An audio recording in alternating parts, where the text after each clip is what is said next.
आपल्या शहरातील ताज्या बातम्यांसाठी आजच सबस्क्राइब करा केबी न्यूज।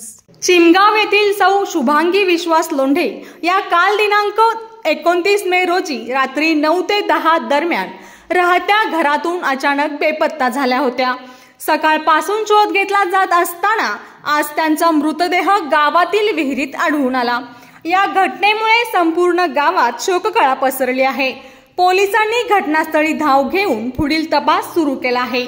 यातच शुभांगी लोंढे यांच्या भावाने एक धक्कादायक खुलासा केला आहे।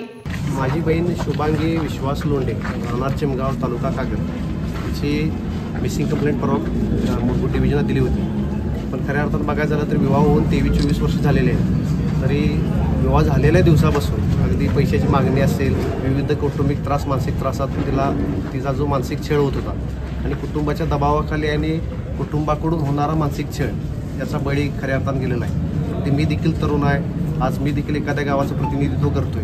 आमच्याच कुटुंबासोबत जर अशा घटना घडत असतील तर सर्वसामान्य महिलांचं सुरक्षा धोक्यात आली असं आम्हाला वाटते। खऱ्या अर्थानं पोलिसांनी असेल, पोलीस यंत्रणा, आरोग्य यंत्रणा सर्वांनी निर्दोषपणे त्यात ती जी सखोल चौकशी आहे ती पूर्ण करून आमचा संशय त्या संपूर्ण कुटुंबावर आहे, त्यांच्या नवऱ्यावर आहे, सासू सासऱ्यांच्या सगळ्यांच्याच त्या यंत्रणेवर आमचा सर्वच कुटुंबाचा, आमच्या गावकऱ्यांचा, सर्वजणांचाच त्यांच्यावर एक प्रकारचा रोष आहे। यातून कुठल्याही प्रकारचा गुन्ह्यात कुठल्याही राजकीय दबाव आलेत किंवा काय आलं तर त्या गोष्टी न जुमानता पोलीस यंत्रणेने पूर्णच्या पूर्ण सखोल चौकशी करून त्या गुन्ह्याचे सामील आहेत किंवा ज्यांनी प्रवृत्त केले किंवा जे सखोल चौकशी करून त्या सर्वांनाच आणि तिच्या आत्म्यास त्याच वेळी शांती मिळेल ज्यावेळी तिला खऱ्या अर्थाने न्याय मिळेल। गेले 23 वर्ष मानसिक त्रासामध्ये तिनं आतापर्यंत संसार केला। एक बाबा आपुलकी त्या कधीतरी त्या कुटुंबावर आपलं नातं जुळलं या भावनेपोटी तिनं केली होती। पण त्या लोकांना त्या गोष्टीची कधी हृदय कडक असलेल्या लोकांना कधी तिच्या भावना समजून आल्या नाहीत। त्यांनी तिला सतत छळच करत राहिले।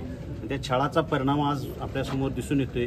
तिचा आज बळी गेलेला आहे। आज आमची भावना अशी आहे की त्या कुटुंबाला अटक केल्याशिवाय आम्ही हा मृतदेह काय आम्ही ताब्यात घेणार नाही। सासू सासरे असतील, त्या कुटुंबात राहणाऱ्या प्रत्येकावरच आमचा संशय, कारण सर एक कुटुंब म्हणल्यानंतर कुटुंबाने एकत्रित सगळ्यांनी मन मिलन करून राहण्याचं कारण गरज असते।